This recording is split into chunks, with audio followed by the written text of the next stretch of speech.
Ooh, what's up? What's up, everyone? Welcome back to another session of Coffee and Martial Arts. Salud, salud, salud. Cheers.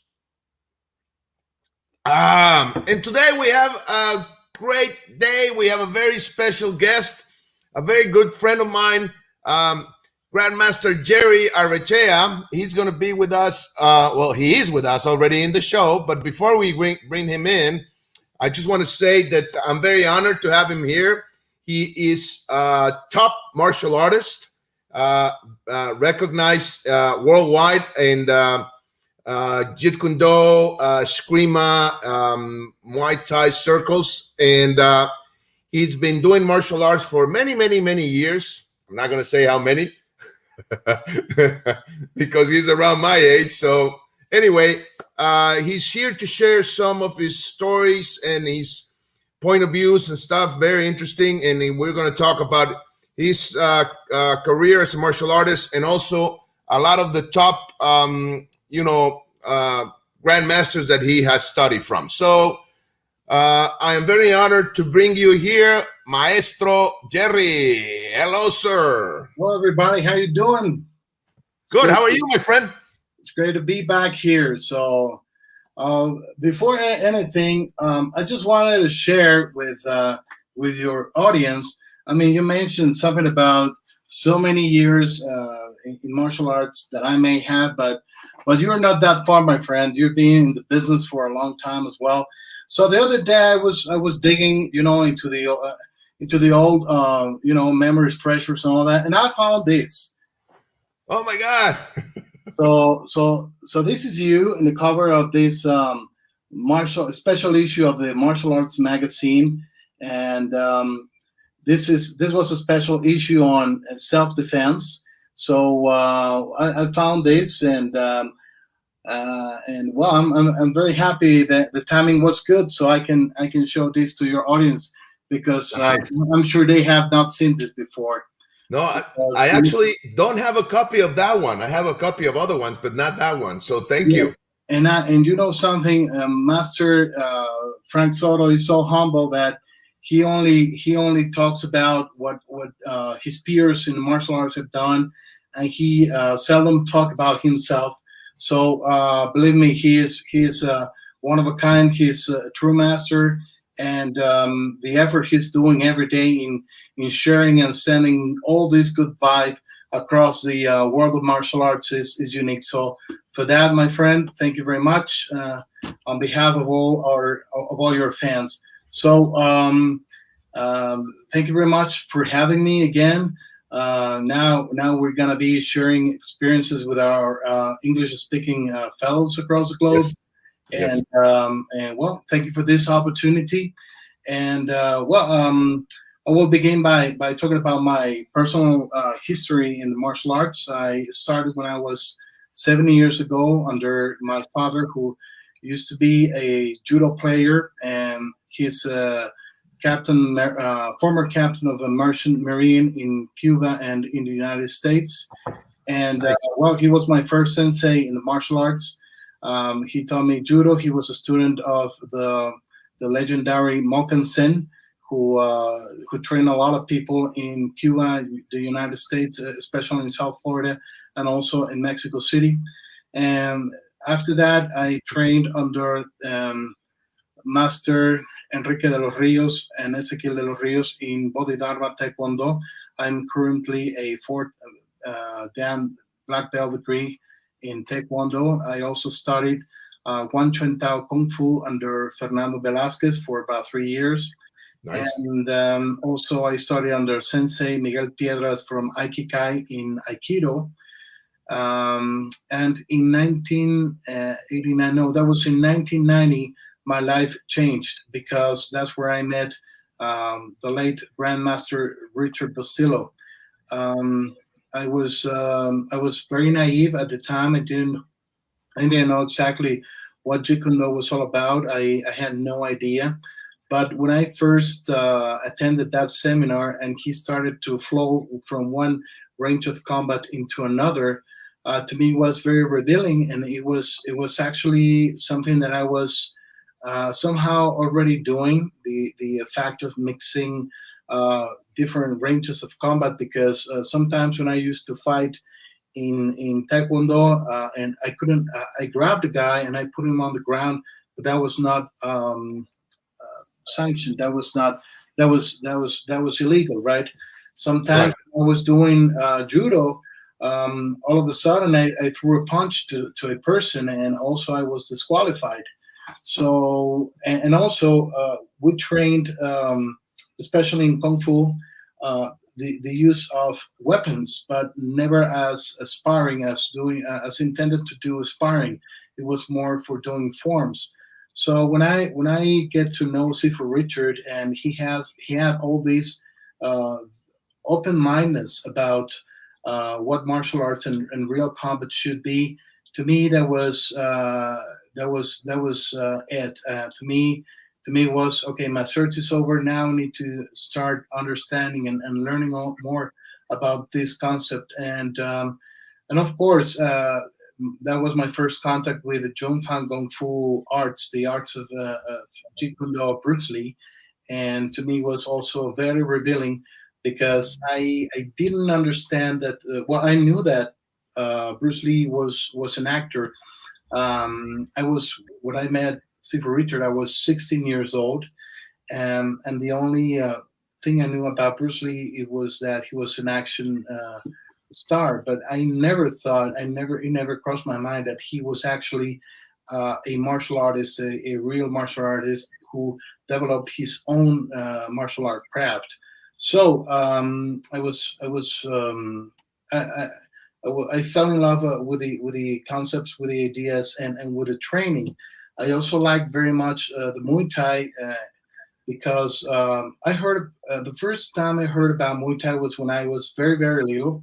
My dad used to talk to me about his trips to Southeast Asia. He used to work for an American company, a freighter company. I mean, using boats, and he used to carry military goods for the troops in Vietnam. So he was in the ports of Seattle and Tacoma, and then delivering down to Taiwan and to Bangkok.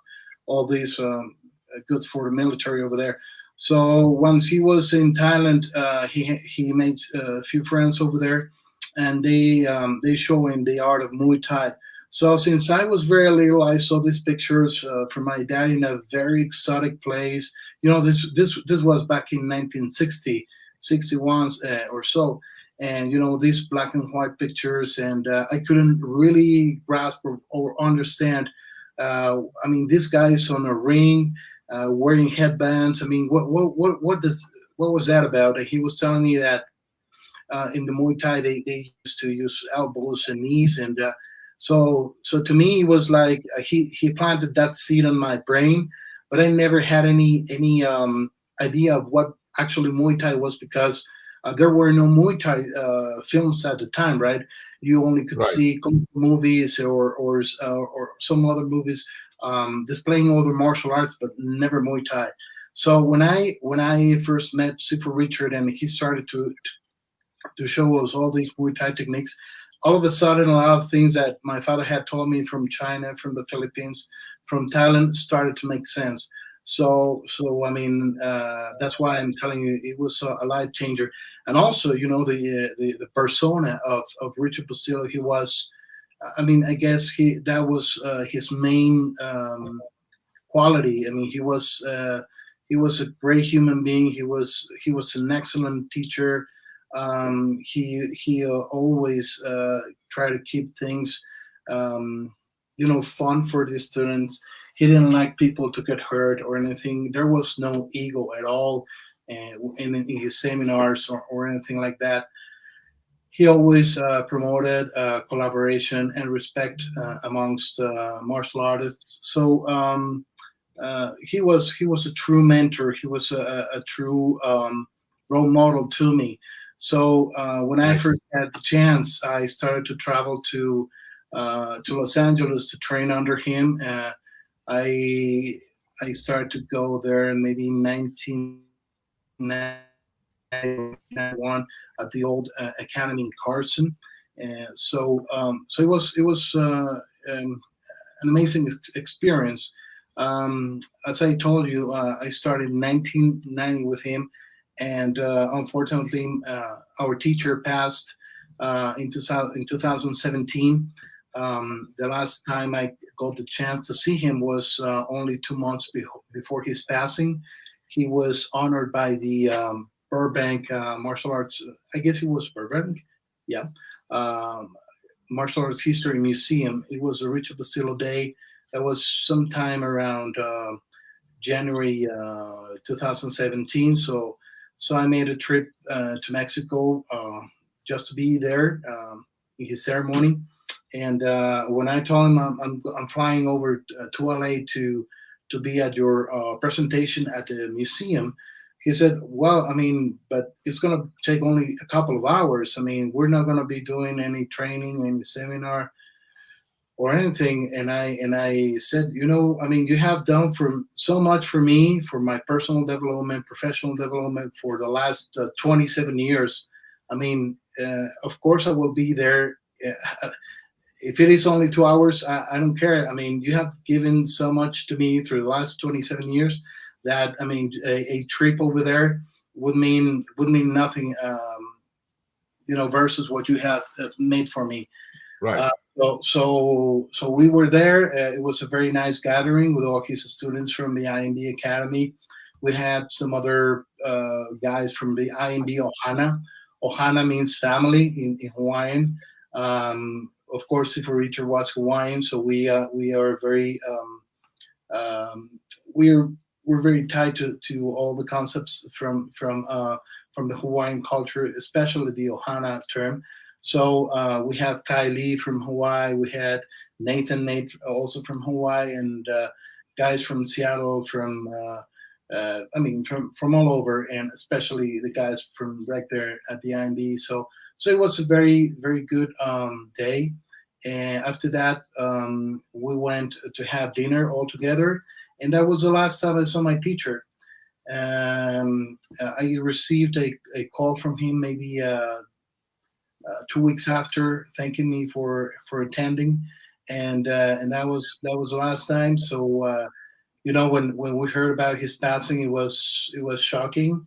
I know that if there are some IMB peers watching this, well, they can remember all the grief that we went through when this happened. So now we are the torch bearers, and we are the ones responsible to keep on continuing with the legacy of our Grandmaster Sifu Richard.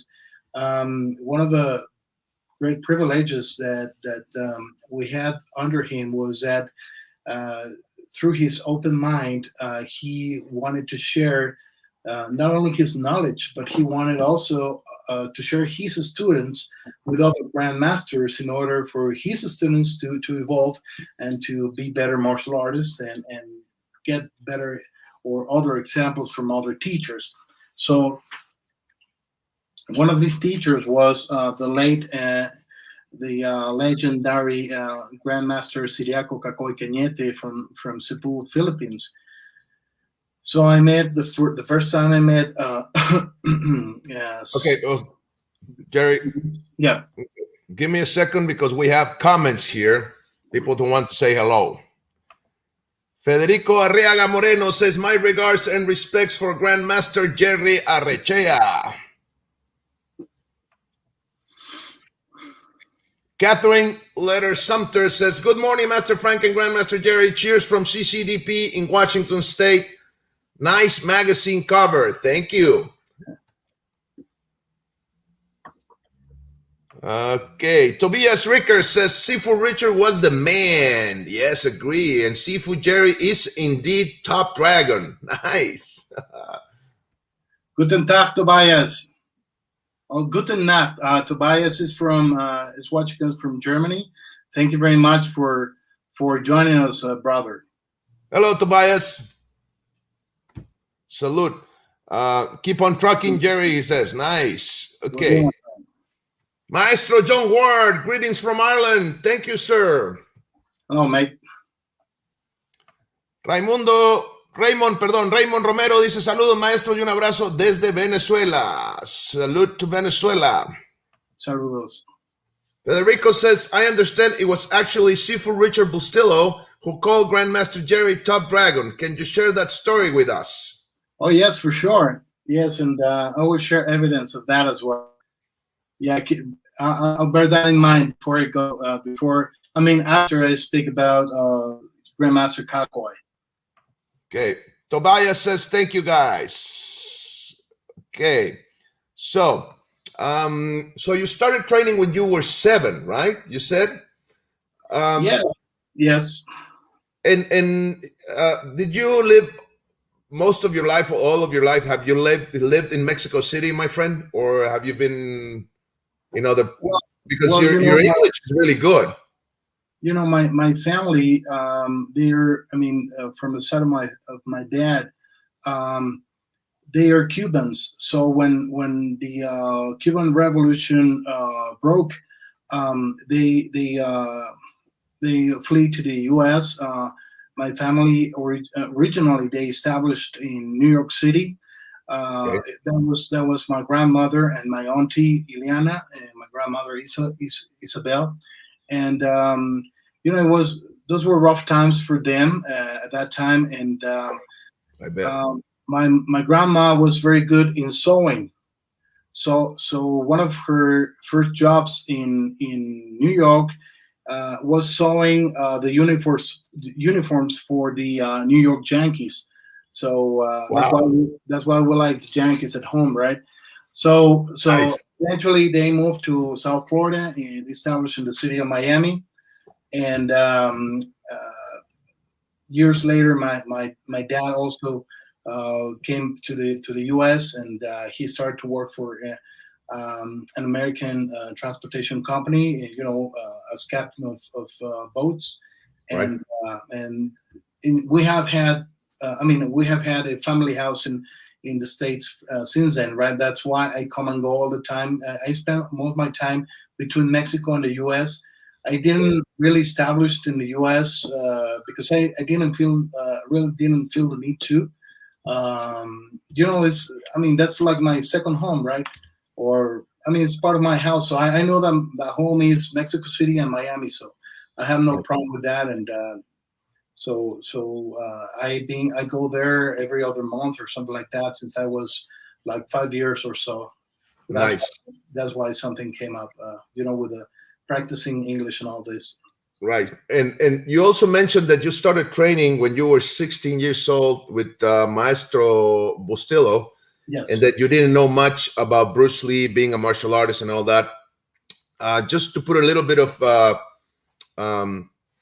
put that in perspective, that was in the 80s, right? So yes. There wasn't all this thing that we have now, that we access. There was no Google, there was no nothing. It was just a Black Belt magazine. Sorry?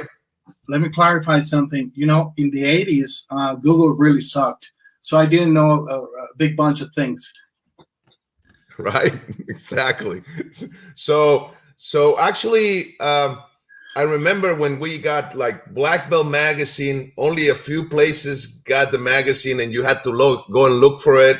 And maybe you get like old issues, not even the new ones and stuff like that. So exactly. So it's not that we were not enthusiastic about the martial arts. It's that we didn't have the information that we have today, right? And this is something that you did on your side, and I did on my side, and many martial artists from across the world did. When people started to get informed about the art of Bruce Lee, the Filipino martial arts, which were like kind of trendy at that time, as well as Kempo and other styles of Kung Fu as Wing Chun. So the people in our countries where we didn't have those masters, we started to travel to those locations to train directly under them. And that's where we started to learn about all these concepts, ideas, and the historic facts and all this. So that's why it's very important. And this is why I encourage other martial artists to save some money and back their dreams and get a plane and go somewhere else to learn from the people who originated the art, or from people who had trained with the masters, right? In order to broaden their culture, their martial culture. So I guess that I mean, if I hadn't traveled, let me tell you, I wouldn't know as many things as I know nowadays. So I really encourage and really recommend people to dare to do that.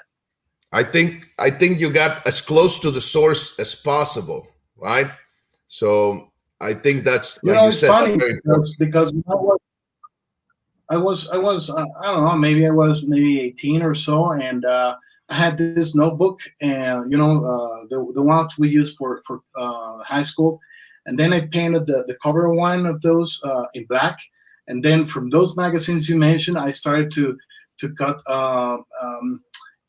like little photographs of Danny Santo, Richard Bustillo, Jerry Petit, the Filipino masters, and I put that on a notebook, and I said, here I'm going to write all the things I learned in the seminars and in the videos and all that. And all of a sudden, I mean, 2 years after that, I'm training with this gentleman. So it was, I was living the dream. Right. Amazing. Yeah. So I think it's important to mention that drive that you had, that you still do, but you had in an early age, to go and search for those masters, because like I said, it wasn't like today. Today you go on the net, you even go on Facebook, and you might even talk to them. It's so easy to reach them now. But before, you only had the magazines and maybe a phone number, and then you had to, call them, and it was expensive to make a long distance call. It wasn't that easy. So yes, it's I think it was quite an accomplishment to go from other countries to go and learn from this gentleman. It was from this fine martial artist, this top martial artist. So being exposed to them for you, and you've been around, top guns, in what you do. So having that, people would say, oh, but you're lucky. Yeah, sure, you are in a way, but I guess it's more having that drive and being able and sacrificing a lot of things to get there, right? Absolutely, yeah. I had a little business of engineering, small business, when I was 21 years old, and I made a lot of money for that time and for that age. And my father told me, "What are you gonna do with that money? Are you gonna buy a car?" And I said, "The hell with a car! I'm gonna spend 1 month in Los Angeles training with Sifu." So that's and I made it toward. I don't know if you remember that those days, early 90s, the seminars were really a trend in the martial arts world. So I remember that the first major seminar I attended was in Aurora, New York, upstate New York, very close to the border with Canada. And this was a seminar hosted. I don't remember the name of the host right now, but he had on the lineup, he had Daniel Santo, Chai Sirisute, Francis Fong, and Larry Hartzell. So I went to that seminar first. This was June 1994, and after that I flew into Los Angeles to the first, one of the first IMB instructors conference, where we had also a number of experts throughout the week, and so that's how I used that money to learn from them, right? And then I came back to Mexico and I started to train more. And at that time, I was not very interested in becoming an instructor because I mentioned I had this I had all the things in mind. And so one day, I also used to train with a good friend of mine who is also my Sifu in Wing Chun, Sifu Ricardo Ricardo Lopez, and so I was training with him, and he was also showing some boxing techniques. And he said, "Why don't you teach my students some of your Muay Thai and some of your stick work?" And I said, "Well, but I'm not a teacher." "Well, okay, you're not a teacher, but you are. You're advanced in this. You know more than them. Teach them something." So I said, "All right, I'm going to start teaching them."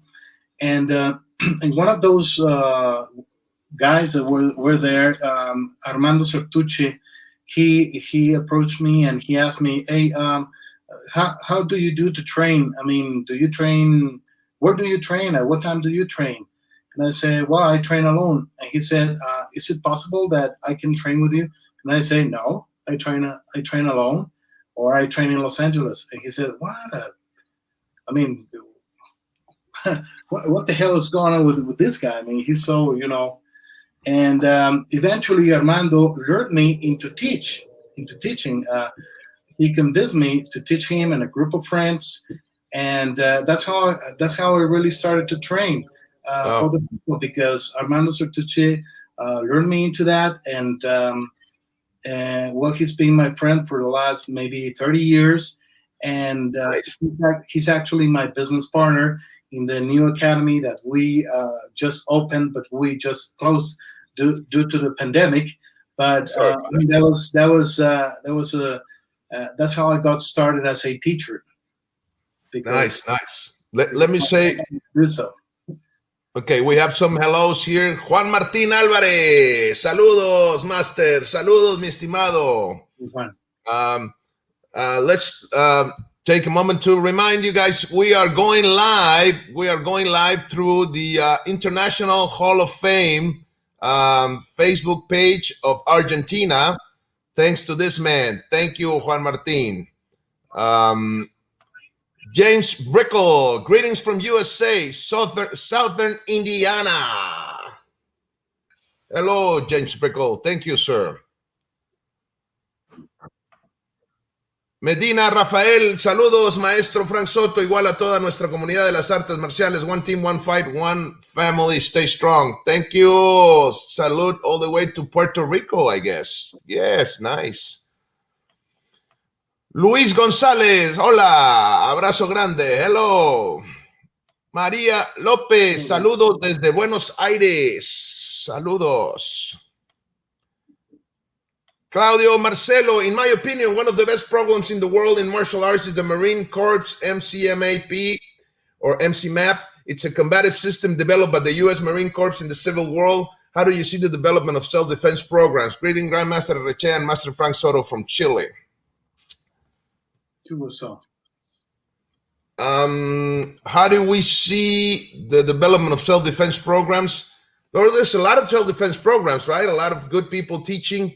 Yes, the Marines have their stuff, and I guess most of the elite military have, so they're all good. Okay, we have a lot of people saying hello here. Let's see. Jose Antonio Fonseca, good morning, Master Frank. Good morning, Master Jerry. A question for the guest. Guru Danilo Santos said in an interview that Jun Fan Jeet Kune Do is the same as Jun Fan Kung Fu.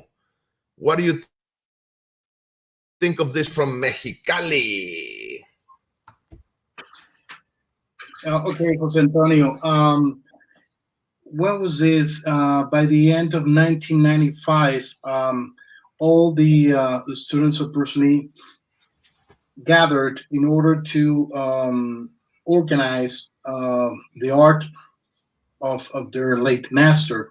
So they came up with the name Jun Fan Jeet Kune Do in order to differentiate the teachings of Bruce Lee. I mean, what Bruce Lee taught in life, and also considering things that he wanted to do. And the way they nurtured this program was, first of all, through the around 3,000 notes that Bruce Lee left, which were organized by John Little, who eventually he compiled about 6 or 7 books with all that information, plus the information that was provided by each one of the Bruce Lee students. So in order to avoid controversy, they stated the name to determine what Bruce Lee taught while he was alive. Of course, there are other Jeet Kune Do enthusiasts that call it different. They call it original Jeet Kune Do or some other ways of Jeet Kune Do. So, but the one I rather to stick to is the one that they decided back in '95, because that is the one that covers all the stages from which Bruce Lee developed. I mean, during his early years in Hong Kong, afterwards in the States, in Seattle, then Oakland and San Francisco, and Los Angeles, and of course again Hong Kong, because while he was doing films in Hong Kong, he was still training. He was still developing his own personal art. So we want to see the broad picture of what Bruce Lee did, rather than just one part of the puzzle. Nice, nice. Okay, so this is a little little video that you shared with us. So you want to elaborate on this with the Sifu Bustillo in Seattle? Well, this was the 35th anniversary of Bruce Lee's passing. This was in Seattle.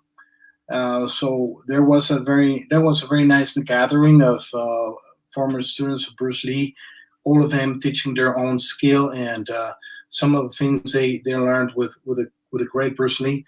So here, I don't know why, but Richard Bustillo liked to hit me. I don't know. He had this thing. You're a big guy. You can take it. Yeah, I mean, one of the things is that, hey, I used to tell him, you think because I'm big, it doesn't hurt? And he said, no, I'm old. I'm an old man. How can I hurt you? You're a champion. You're strong. And I say, the hell with that. You really kick. I mean, you really kick and hit like a mule.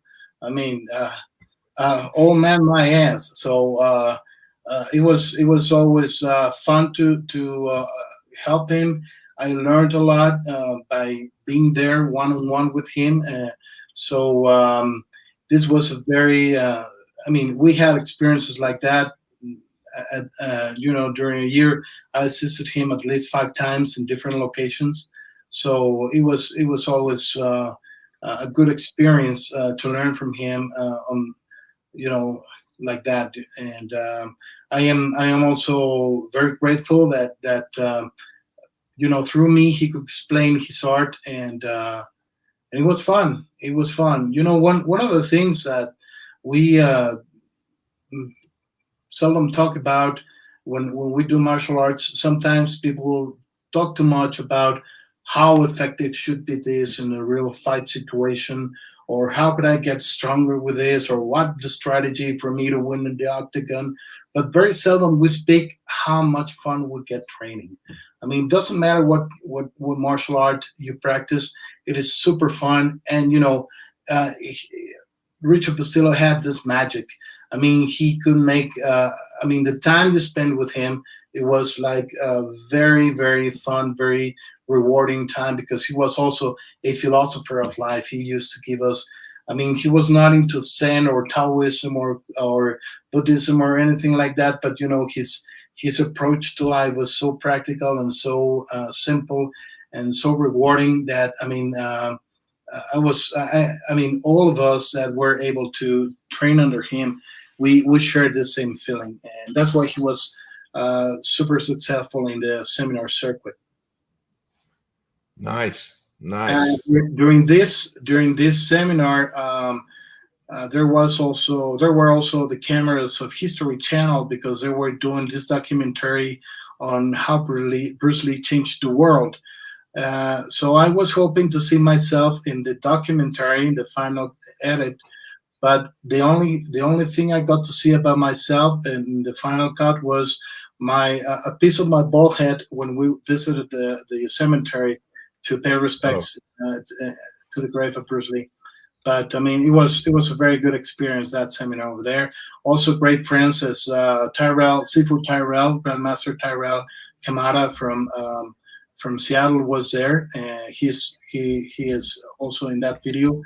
So yes, we have very, very good friends up there in Northwest US. So we could say that Grandmaster Bustillo was your main teacher, right? Your main instructor, and it was also your mentor, and we could say like a father figure in the martial arts. I mean, I don't know if I Absolutely, right. absolutely, yes, absolutely.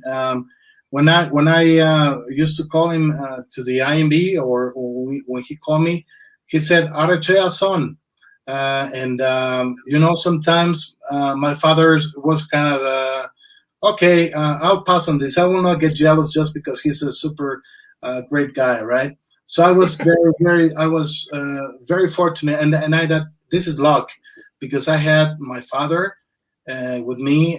I still have him with me. Thanks God. And I also had Richard. So I had very solid role models growing up, and I'm very thankful for that. Nice, nice. And so the other instructor that um, or you know founder and everything of an art was, and you were going to start talking about, was the late Supreme Grandmaster Cacoy Cañete, Right. which I actually I have to say fast that I met both. I met Grandmaster Bustillo back in '99, I think, in Mexico City. I had the pleasure to talk to him, and I was impressed because he took the time to talk to me. I mean, I was nobody in his world, and he was very kind, and we sat down and talked a little bit, and he was a very, very polite and nice man, and I think that's important to mention because he was already bigger than life in the martial arts. Yes, he was very humble. So I mean, he's as I mentioned, he is not into the ego thing. I'm this, I'm that. You need to treat me like this. I need to have a basket of water and fruit and whatever in my right there, and I have a lot of assistants coming in and all that, and making also or charging extraordinary amount of dollars, right? I mean, he was a very down to the ground person, and he was also a sheriff in the LA County Jail. I mean, he had so many other things beyond martial Right. art that I mean, he is amazing. One time I went to the IMB, and there was Kiefer Sutherland training under Richard, and you know Nice. who was with him? I mean, uh, over there sitting was Julia Roberts, and I say, what the hell is going on? I mean, who's this guy? Who's Richard? I mean, he was Wow. so going back to Grandmaster Cacoy. I mean, he is a legend in the Philippines. If you get lost in the street in Cebu, and you stop a taxi cab, and you tell him, I need to go to Cacoy's Academy. Everybody knows in Cebu where Cacoy Academy is. So he is a legend. He was legend. He passed back in 2016, but his legacy is again very, very big. So yeah, I started to practice with him in 1992. My first time in the Philippines was in 2012, but I saw Grandmaster Cacoy many, many times in the U.S., and also we brought him a number of times uh, here to Mexico City, and he is the founder of Escrido. Which Escrido is, and this is the exhibition that you're showing right now is exactly Escrido, which is a combination of the Eskrima stick skills combined with Aikido and Judo. And this is a very unique combination because this is again blending the distances. I mean, sometimes you start with a stick a long distance, but all of a sudden you start to close the range. There are other styles of the Eskrima where I mean they finish only with short techniques with a stick or with a knife. But Supreme Grandmaster Cacoy took it beyond because he understood that if I'm holding your arm, I can do a lock, I can do a throw, I can make a sweep. So I mean, he was very creative, and he had a lot of challenge matches in the Philippines. He never challenged anyone, but he never refused a challenge, and he defeated a huge number of people in the Philippines during his life as a fighter. And he was the one who started to promote Eskrima tournaments, so it could be more inclusive, so they could bring more people from other countries, so you can have more people from other mentalities also involved in this, because I mean the fact of hitting yourself with a stick was at the time only fun for the Filipinos. So that's why he implemented the headgear and all the protections, so we the Westerners could do it as a sport. And he was very successful with that, because nowadays you have a lot of people doing a lot of competition related to stick. So there are many organizations, there are many methods, there are many rules as well, and so he was the spearhead of all this movement. So here he is applying some of those Aikido techniques in order to control me. That was, and you can see the date over there is March 31st, 2000. And So he was what, close to 80 back then already? he was already, 80 something? yes, 85. That's an 85-year-old grandmaster throwing me around. Like a rag. Look at You that, know, man. and if I didn't fall, he would break my wrist. Okay, Right. so it was better for me just to go with the flow rather than go to the hospital, right, to get a fractured joint. Right. Yeah, one important thing is that we're in 2021 right now, and it's now 500 years of the since the Philippines were discovered by the Europeans, especially from the Spaniards. Right. So this is an important year in the Philippines, because this is going to be 500 years of the celebration of the Battle of Bactan, which is the first stand of the native Filipinos against a foreign force coming into the islands. And so this is a very important history or piece of history for those who practice Filipino martial arts, because well, many of you or many of the guys that are watching, they're related to Lapu Lapu and Ferdinando Magallanes. Ferdinando Magallanes, Ferdinando Magallanes, he was Portuguese. In English, they know him as Ferdinand de Magellan. So he sailed from the port of Cadiz in 1519, and they were looking for another route to the Indies. So because the Portuguese Navy had the direct route from Portugal into India, so they wanted to search for another route. So the Spanish were in that race between the Portuguese. So the Spanish thought that it was better to go the other way around, because they thought that the Americas, what is our continent, was part of India. So that's how Ferdinand de Magallanes managed to connect Europe through the channel of today Magallanes, through South America into the Pacific Ocean, and then he headed towards the islands that we know today as the Philippines.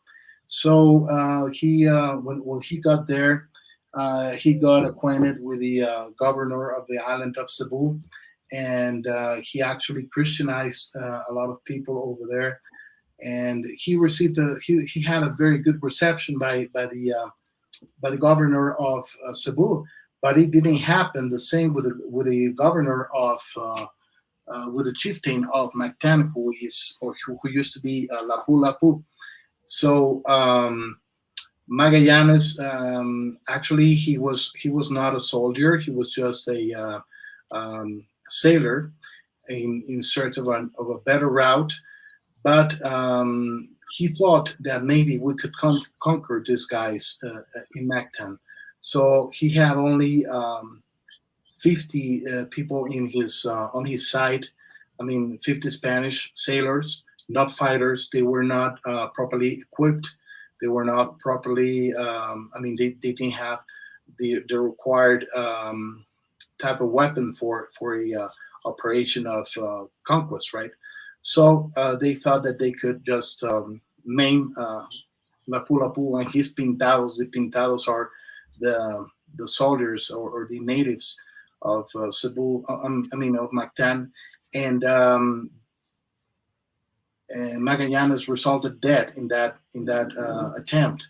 Eventually, it was the second in command, Del Cano, who actually finished the first circumnavigation of the globe.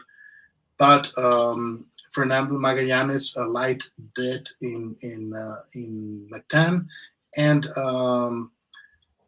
Lapu Lapu became the first national Filipino hero because he stopped the first attempt of a Spanish force to conquer them. So that's important to know. And another thing is important here is that we relate to the Filipino martial arts basically as Cali, Eskrima, and Arnis. But in recent researches, and I want to mention here to Mr. Nene Pange and Celestino Castro Macachor, they made a very thorough research in order to try to understand the origins of the Filipino martial arts, especially what we call Kali, Eskrima, Arnis. But there is plenty of information regarding Eskrima and Arnis, but there's no historical evidence of anything called Cali, not even in the areas of Mindanao where this is supposed to be the area where this originated. So yes, we relate when we talk about Eskrima, we relate to it as just a form of stick fighting from the Philippines, but that would be only a small definition. The reality is that there are deeper historical implications to this. Right. We have been taught that Kali is a native form of weapon-based fighting style from the Philippines, especially, as I mentioned, from Mindanao, which is supposed to be the originator of the modern style of Eskrima. But this is not accurate because there is no historical evidence of anything called as Kali. The Spaniards started a campaign of conquest of the Philippines in 1565. Their presence there lasted for 3 centuries. That's why you have a lot of Spanish terms and Spanish costumes embedded in the Filipino culture.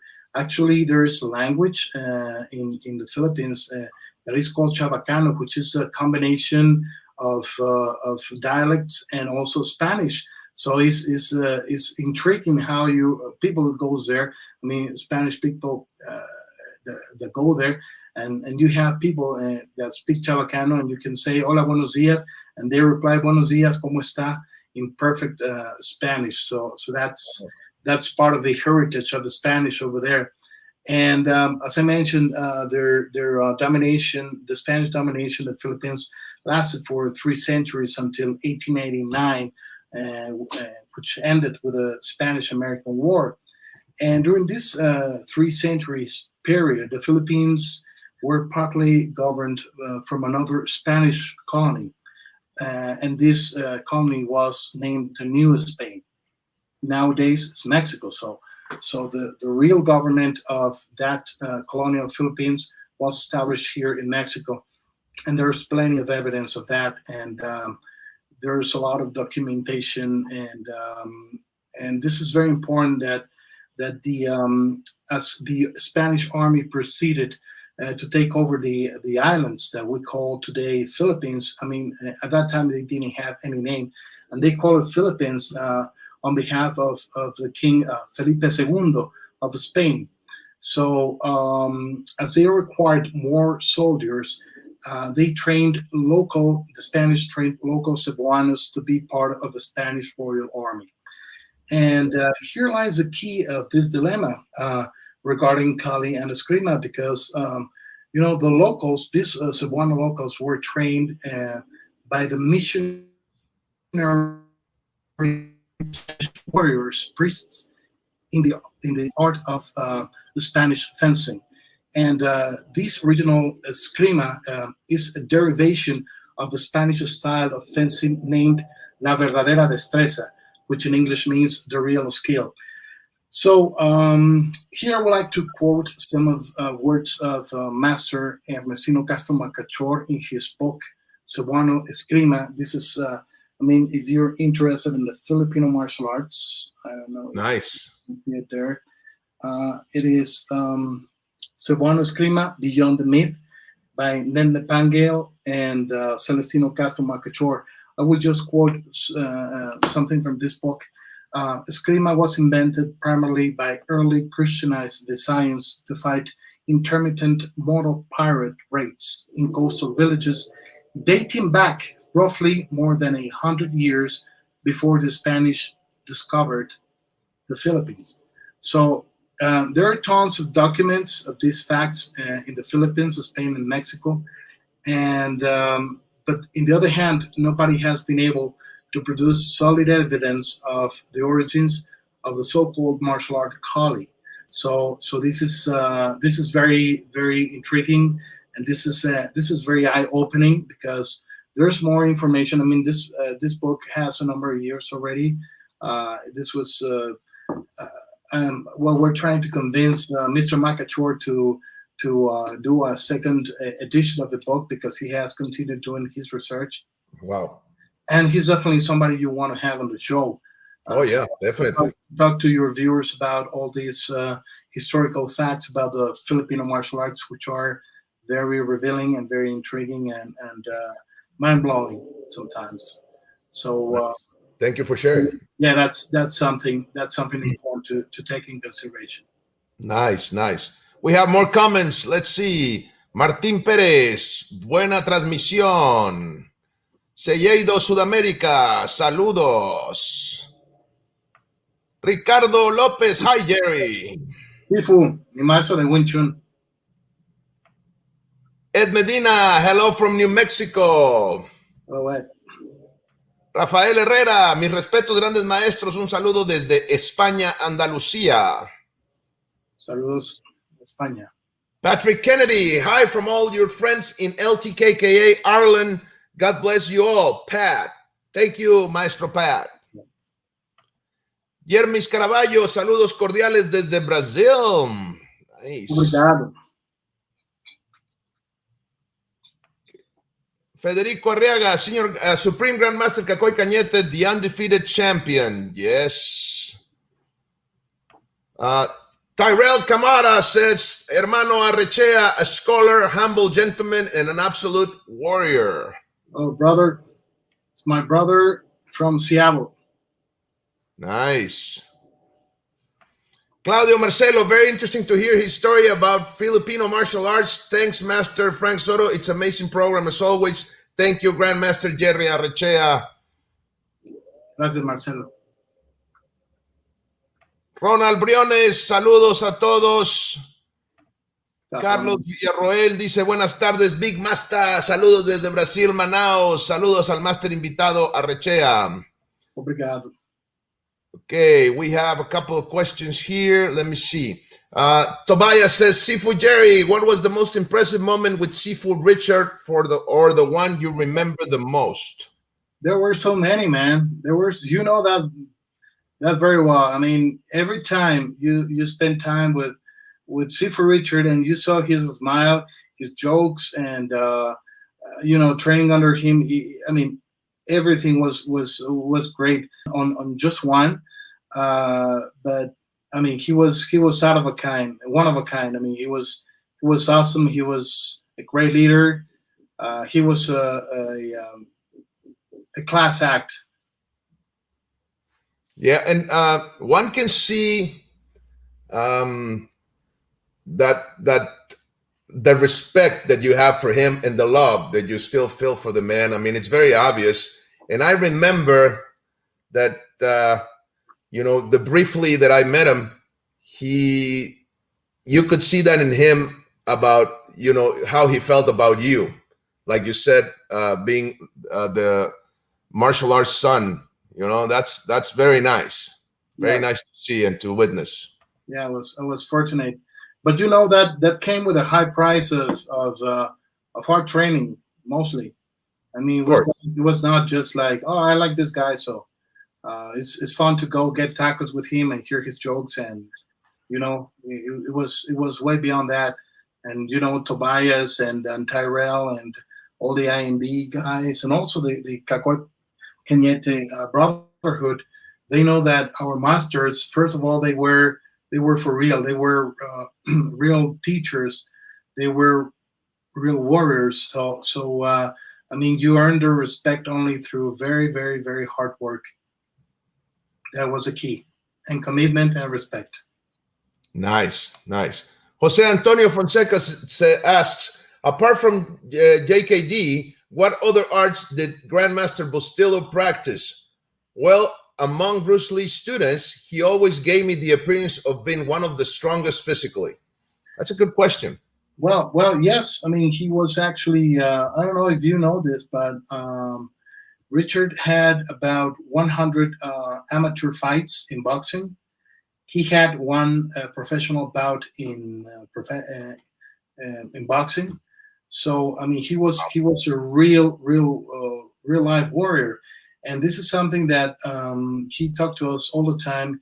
He liked. I mean, he said that Bruce Lee liked to train with him or to practice with Richard because he knew Richard knew contact. He knew that he was always moving.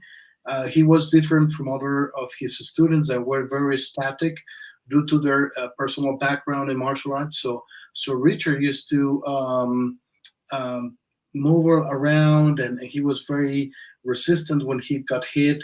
So he was an actual fighter. So that's why he also had a lot of respect from Bruce Lee and from his other classmates with Bruce Lee, right?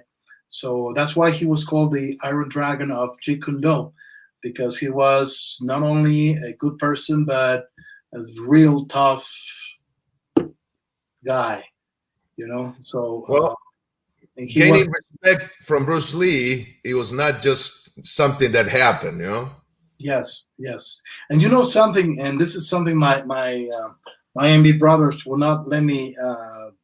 Will know I'm telling the truth. When Sifu standing on in fine position and he started to move, I mean, it was so sweet. I mean, it was so smooth. His movements, and his jab was thunder, man. I mean, he threw that jab like wow. I mean, super fast, and he still got it. I mean, very recently. So he preserved that. So he was, and when you talk to him, I mean, you do all these martial arts. You were a crew in Muay Thai. You were master in Eskrima. You were good in Jiu-Jitsu. You're instructor in shoot wrestling, this and that. And you ask him, well, which is your favorite martial art? And he said, boxing. And sometimes when he scolded us, when he was not happy with something we did, he would say, so you better pick with a jab 6 months in the hospital or with a cross sudden death. So yeah, he was real funny on that. But I mean, for real that you don't want to be at the end of those punches, right? Nice, nice. So just before we go, let me just mention something. Tomorrow, mañana, miércoles, Café y Artes Marciales with Cliff Seminario. Cliff Seminario is going to be tomorrow in the house. Thank you. And on Thursday, we have Master of the Arts Sasha Williams of Ed Parker's Kempo, who's going to be with us as well here at Coffee and Martial Arts. And Saturday, we have Grandmaster Larry Tatum is going to be in the house as well, sharing and talking about Kempo. So be here. because we're going to have amazing guests as well as the one we had today. And we are out of time. Just one more question. Rafael Herrera, Maestro Soto, pregúntale al maestro que si conoce al gran maestro Trejo. I guess you're referring to Frank Trejo, right? Yes. Okay. That was luck. Talking about luck and no luck, I guess this was a lucky shot I had. I was 16 years old when Grandmaster Ed Parker came to Mexico City, and Right. Frank Trejo was one of his assistants there. And Frank Trejo was one of the guys who was, the place was packed. We were maybe 200 people there in a small place. And they divided, the students between different monitors, different instructors. Skip Hancock was there. A number of grand masters of Kempo were there. But I was at Frank Trejo's section, and Nice. it was a blast to train with him. It was a blast. He was awesome.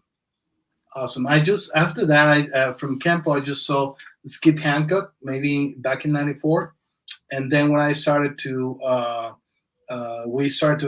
when we became friends, Frank, and I really, and I told you this the first time I trained with you, I told him you kind of resemble to me to Frank Trejo. I don't know, I cannot remember the technicalities because I was very young, but big guy, very strong guy, very powerful guy. Like I told you, you remind me too much to Frank Trejo, right? So that's why I respect all martial arts, but as I was telling Master Soto a few days before, this is one of the martial arts for lack of time. Kempo is one of the ones I didn't have the time to train, but that would definitely be ones that are on my bucket list. Well, we definitely have to get together in the future, my friend, so you can share with me some of the Cali and Jet Kundo connection and all that stuff, because I really enjoy that. And actually, we've been meaning to do so for the past, I don't know, at least 5 years. We said we were going to do it, but, you living in Mexico City and me here in Hermosillo makes it a little complicated, but yes. Maybe we'll do, and we'll get to share. Yes, one day we're going to have this show over there in Hermosillo. Yes, definitely. Yes. Yeah. And we actually talked about that. That was like 6 years ago. Yes. Yes, exactly. James Birkle says, thanks for sharing book information. Honored. Héctor Barbarie, bárbaro maestrazo, saludos. Ándese, Clifton Seminario. Sí, también. Claro que sí. Saludos, Héctor. Well, we got to go, man. We are out of time. So before we go, you want to say where people can find you in social media? Well, you can check out my Instagram, which is Top Dragon Martial Arts, and also our YouTube channel, Top Dragon TV. Still don't have so many videos, but be patient. If you want to reach out for me, you can message me on.